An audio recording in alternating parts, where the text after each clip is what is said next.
여러분 안녕하십니까? 믿음의 향기 10번째 말씀을 드리게 되었습니다. 지난 시간까지 우리가 믿는 것은 무엇을 믿는 것인가 해서 하나님 아버지를 믿으며 예수 그리스도를 믿는다, 이런 말씀을 드렸습니다. 하나님에 관한 말씀, 예수님에 관한 말씀을 더 여러 시간 많이 말씀을 드려야 됩니다. 그러나 이 짧은 시간에 우리의 믿음에 대해서 말씀을 드리면서 삼위일체 하나님, 성부 하나님, 성자 하나님, 예수 그리스도 우리의 하나님에 대해서 말씀을 나누었습니다. 이제는 성령 하나님에 대해서 말씀을 드려야 됩니다. 사도신경의 우리의 신앙 고백에도 성령을 믿사오며 나는 성령을 믿습니다. 그 고백적으로는 굉장히 짧게 되어 있습니다. 나는 성령을 믿습니다. 성령에 대해서 우리들이 여러 가지로 이해를 많이 할 수 있습니다. 또 성령의 역사에 대해서 우리들이 얘기할 때에 너무 외형적인 것을 가지고 얘기를 많이 합니다. 그렇습니다. 성령의 역사를 통해서 성령의 역사라는 것은 어떤 일을 이루었다는 것을 말하는 것 아니겠습니까? 결과라는 것이죠. 믿음의 결과에 대한 것을 얘기할 때 우리는 그것을 성령의 역사, 이렇게 말하는 것입니다. 하나님의 영. 태초에 하나님께서 천지를 창조하실 때도 흑암과 혼돈과 공허가 있었지만은 여호와의 신은 수면 위에 운행하셨더라. 운행하고 계셨다. 운행하는 것입니다. 성령은 하나님의 일을, 하나님의 뜻을, 하나님의 마음을, 하나님의 말씀을 운행해 주시는 분입니다. 그 운행한다는 것이 소위 에너지라는 말입니다. 에너지가 되어 준다는 것입니다. 우리에게서 힘이 된다는 것입니다. 예수님께서 말씀하십니다. 내가 가면 너희들에게 성령을 보내주시겠다. 그런데 이 성령을 보혜사라고 말씀하고 있습니다. 그래서 우리들이 잘못 이해하면 이 성부, 성자, 성령을 세 가지 형태로 이해하기 쉽다는 것입니다. 그래서 양태론이 되든지 삼신론이 되든지 하는 위험을 갖게 되는 것입니다. 셋인데 분명히 한 하나님입니다. 그래서 성부 하나님, 성자 하나님, 성령 하나님, 우리는 이렇게 하나님으로 고백하는 것입니다. 자, 이 문제에 대해서 여러 가지 논리적으로 저에게 반론을 제기하실 분들이 많이 계실 것입니다. 그 반론에 대해서 제가 답할 능력도 안 됩니다만은 어쨌든 중요한 것은 우리는 성령 하나님을 믿습니다. 이 성령은 우리들에게 하나님의 말씀과 하나님의 뜻과 하나님과 관계된 것을 하게 하는 능력이 되는 것이다. 오늘도 하나님이 우리와 함께 계시고 예수님이 우리와 함께 계시는 것은 바로 성령의 역사이다, 이렇게 고백할 수 있는 것입니다. 성령은 이렇게 말합니다. 성경에서 말씀하고 있는 것입니다. 성령께서 역사하지 않고서는 아무도 예수님을 구주라고, 주님이라고 시인할 수 없다, 고백할 수 없다. 칼빈도 그렇게 말씀했습니다. 성령께서 비추어 주시지 아니하시고서는 하나님의 말씀이 우리의 말씀으로 믿어지지 않는다 하는 것입니다. 자, 여기에도 또 믿음의 신비가 있는 것입니다. 여러분과 제가 믿음을 가지고 있습니다. 주님을 믿습니다. 내가 예수님을 나의 구주로 고백합니다. 나의 하나님으로 고백합니다. 하나님을 믿습니다. 이것은 바로 성령께서 내 마음을 움직여 주셨기 때문에, 깨닫게 해 주셨기 때문에 이게 가능했다, 이렇게 고백하는 것입니다. 나의 지식과 나의 경험과 나의 논리로 되어진 것이 아니라는 것입니다. 여러분, 이것을 인정하십니까? 이거를 인정하지 않으면 우리는 하나님을 믿을 수 없는 것입니다. 한번 말씀드렸죠. 하나님이 계시다 안 계시다, 성령의 역사가 어떤 것이냐 아니냐, 우리가 이렇게 저렇게 평가할 수 없는 것입니다. 외형적으로 우리가 방언하는 것, 성령의 역사라고 말할 수 있겠죠.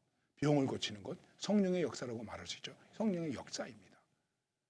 그런데 그렇게 외형적으로 나타나는 것만이 아니라 우리의 내면에서 하나님의 말씀과 하나님의 뜻과 하나님의 속성을 가지고, 하나님의 본성을 가지고 인격적으로 행할 수 있게 오늘 우리를 움직여 주시는 분이 누구이신가? 결단하게 하시는 분이 누구이신가? 바로 성령 하나님께서 역사해 주신다. 바로 그 성령님을 내가 믿는다는 것입니다. 그래서 주님께서 말씀하셨습니다. 성령이 우리에게 임하는 것을 기다리라. 기도했습니다. 기도하면서 그들에게 성령이 임재했습니다. 성령이 임재한 삶의 결과가 무엇입니까? 눈에 보이는 삶의 모습으로는 이 땅에 교회가 탄생하게 되었습니다. 눈에 보이는 교회가 생겨나게 되었습니다. 그리고 예수님을 증거하게 되었습니다. 예수님을 증거한 기본적인 내용이 무엇입니까? 예수님은 부활하셨다. 예수님은 십자가에서 죽으셨지만 부활하셨다. 그 예수님이 우리의 구주이시다. 이 예수님은 우리에게 다시 오신다. 이것이었습니다. 성경을 약속의 책이라고 말하지 않았습니까? 성경의 약속은 아주 간단합니다. 하나님은 우리에게 약속하셨습니다. 예수님을 보내주신다. 예수님이 오셨습니다. 예수님은 성령을 보내주신다. 그리고 다시 오신다. 이게 성경의 큰 약속입니다. 여기에 모든 것들이 포함되어 있다. 이렇게 말할 수 있는 것입니다. 그런데 성령의 역사는 어떤 것일까? 조금 더 구체적으로 여러분들에게 말씀드리면 이렇게 말씀드릴 수 있습니다. 우리에게 확증케 하시는 분이다. 예수님이 누구이신지를, 이것이 하나님의 말씀인지를, 또 이것이 하나님의 뜻인지를 분명하게 확증시켜주는 분이 바로 성령님이시다. 이것을 또 다른 말로 표현하면 우리는 이렇게 말할 수 있는 것입니다. 성령의 인도하심. 그분이 인도해 주셔서 우리가 이렇게까지, 여기에까지 이르게 되었다. 또는 내주하심. 우리는 내 안에 거한다. 이렇게 말하고 있지 않습니까? 주님께서 말씀하셨습니다. 내가 너희 안에, 너희가 내 안에. 이렇게 거할 수 있는 것이 무엇입니까? 내 말이 너희 안에. 하나님의 말씀이 우리 안에 거하십니다. 하나님의 말씀이 우리 안에 거하시는 그것이 무엇이겠습니까? 성령께서 내 안에 거하신다. 성령이 내 안에 거하신다. 내 안에 거주하신다. 성령의 임재. 그리고 맞다. 성령께서 나와 함께 하시고 하나님이 나와 함께 하시는구나. 그것을 인치심이라고 말하는 것입니다. 맞다. 너는 하나님의 자녀다. 너는 축복의 자녀다. 너는 내 사랑하는 자여, 내 기뻐하는 자다. 이렇게 하나님이 우리를 완전하게 인정해 주시는 것, 성령의 임재를 통해서 가능하다는 것입니다. 그래서 성령의 임재 혹은 인치심 이렇게 말하는 것입니다. 그리고 성령의 조명, 성령께서 비춰주신다는 거예요. 희미한데 확실하게 비춰주신다는 거예요. 뜨겁게 비춰주신다는 거예요. 깨달을 수 있도록 비춰주신다는 거예요. 과연 성령께서 깨닫게 하시는가? 자, 여러분, 우리는 경험을 많이 하죠. 또 신앙의 체험도 많이 하죠. 그리고 또 우리들이 이 세상에 여러 가지 관례들이 많이 있죠. 관행들이 많이 있죠. 그래서 교회 일을 한다든지 또 여러 가지 주의 일을 한다고 할 때 우리들은 자꾸만 그런 얘기를 합니다. 그게 나쁘다고 얘기할 수는 없는 것입니다. 아이, 관례가 이렇게 되었습니다. 전에도 이렇게 했습니다. 옛날에 이렇게 했습니다. 우리의 경험을 봤을 때 이렇게 했습니다. 아주 중요한 것입니다. 그리고 그런 것들이 우리들이 신앙생활을 하는데 또 여러 가지 하나님의 일을 하는 데 있어서 도움이 될 수 있습니다. 그런데 중요한 것이 있습니다. 그것이 무엇인가요? 성령께서 나를 움직이셨습니다. 성령께서 감동하셨습니다. 성령께서 알게 하셨습니다. 성령이 이것을 하게 하셨습니다. 그래서 나는 이것을 합니다. 좀 이상해질까요? 그리스도인들은 적어도 이런 확증이 있어야 됩니다. 성령의 인도하심, 성령의 인치심, 성령의 내주하심, 그 성령께서 비추어 주심으로 인해서 밝히 보게 되었고, 그래서 내가 하나님의 일을 하게 되었다. 과연 이렇게 믿고 있는가? 그렇지 않은 것 같아요. 자기 경험을 내세우죠. 논리를 내세우죠. 이데올로기를 내세우죠. 그래서 요즘에 우리의 믿음도, 기독교인의 믿음도, 우리의 진리도 이데올로기에 의해서 좌우되고 있는 것입니다. 저는 정치적인 얘기나 이념적인 얘기를 하려고 하는 것은 아닙니다. 그래서 우리가 신앙생활하는 우리 교회 안에도 자꾸만 이념으로 이념으로 이렇게 분열되는 거예요. 공산주의다, 아니다, 빨갱이다, 하행이다 하는 거예요. 아니죠. 우리는 과연 성령께서 깨닫게 하셨는가? 성령께서 확증케 하셨는가? 제가 목회하면서 그런 경험이 있습니다. 어떤 성도님이 선교를 위해서 참 헌신을 많이 하시는 거예요. 근데 그분은 그렇게 넉넉한 사람도 아니에요. 그래서 제가 한 번은 이렇게 말씀드렸어요. 집사님, 생활도 좀 힘드신 것 같은데 이렇게 많이 헌신하지 않으셔도 됩니다. 너무 애쓰지 마세요. 내 딴에는 좀 그 집사님에게 위로해 드린다고 이렇게 말씀드렸는데 그 집사님이 제게 말씀하셨습니다. 목사님, 걱정하지 마세요. 제가 성령의 감동으로 말씀의 깨달음으로 이렇게 했습니다. 집사님, 죄송합니다. 적어도 우리가 이래야 되지 않겠습니까? 내가 생각할 때 내 의견에는, 내 생각에는 이렇게 하는 것이 좋은 것 같아서, 그러니까 나중에 무슨 일이 생깁니까? 자기 마음대로 안 했다고, 자기 마음에 안 든다고, 하나님의 일을 하느니 안 하느니, 이런 경우들이 얼마나 많이 있습니까? 특별히 연합적으로 일을 하는데 그런 일들이 많이 있습니다. 그래서 뭘 합니까? 편가르기를 하는 것이죠.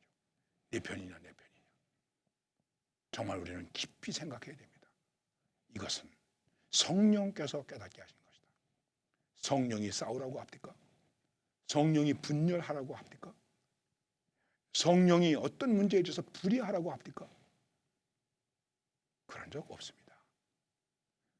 과연 성령께서 나를 움직여가고 계시는가? 그것이 죽음의 길일지라도, 그것이 십자가의 길일지라도 성령께서 내게 가라 하시기 때문에, 말씀이 가라 하시기 때문에 나는 간다. 이것이 내게 기쁨이요, 이것이 내게 능력이요, 십자가의 길일지라도 나는 찬송하면서 갈 수 있다. 그런 것들이 성령의 감동에 의해서 되는 것입니다. 그리고 이 성령의 역사로 인해서 우리의 눈앞에 실존적으로 나타나는 모습이 있는데, 그것이 뭐냐면 아까도 말씀드렸죠, 교회라는 것입니다. 그래서 성령을 믿사오며 그 다음에 거룩한 공회, 거룩한 공회, 공교회, 이렇게 고백하고 있죠. 우리 교회는 다 같은 교회입니다. 참 저도 이렇게 강의를 하고 있습니다만은 좀 부끄럽게 생각하는 것이 있습니다. 우리 다 공감하는 거예요. 우리에게는 너무 교파가 많아요. 그렇죠? 장로교, 감리교, 성결교, 기독교 장로회, 여러 많습니다. 그래서 묘하게 또 그리스도 교회, 예수의 교회.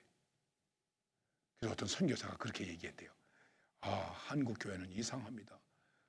그리스도와 예수가 싸우고 있습니다. 여러분, 그리스도와 예수가 싸울 이유가 없는 것 아닙니까? 기독이라고 하는 말은 그리스도를 한문으로 썼을 때 기독이라는 하는 것입니다. 많은 교파가 있죠. 그러나 사실은 주님 안에서 이것은 뭐겠습니까? 다 하나의 교회다. 우주적인 교회다. 그리고 모든 교회는 다 함께 할 수 있는 보편적인 교회다. 그리고 사도의 전승을 이어받은 교회이다. 그렇기 때문에 교회는 하나의 교회요, 거룩한 교회요, 생명력 있는 교회다라고 하는 것을 얘기할 때 거룩한 공교회. 이 교회 안에 무엇이 있습니까? 성도의 교제가 있다. 성도들이 서로 교통할 수 있다. 교제할 수 있다. 우리는 돌보고 사랑하고 이런 교제를 합니다. 그러나 이 교제는 어떤 교제입니까? 예수 그리스도의 십자가의 사랑으로 말미암아 주어진 생명의 교제입니다. 그리고 이 생명의 교제를, 이 생명의 나눔을 우리들이 상징적으로 행하는 것이 있습니다.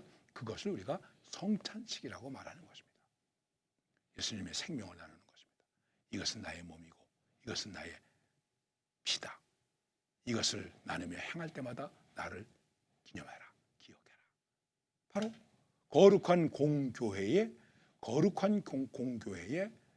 성도들의 교통하는 모습을 여기서 말씀하고 있는 것입니다.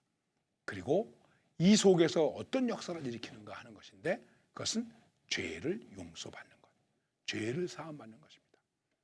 우리가 죄를 사한다는 것이 아닙니다. 마틴 루터가 종교개혁을 일으킬 때에 그게 문제였습니다. 천주교에서 발행하고 있는 그런 면죄부가 우리를 용서하는 것이 아니다.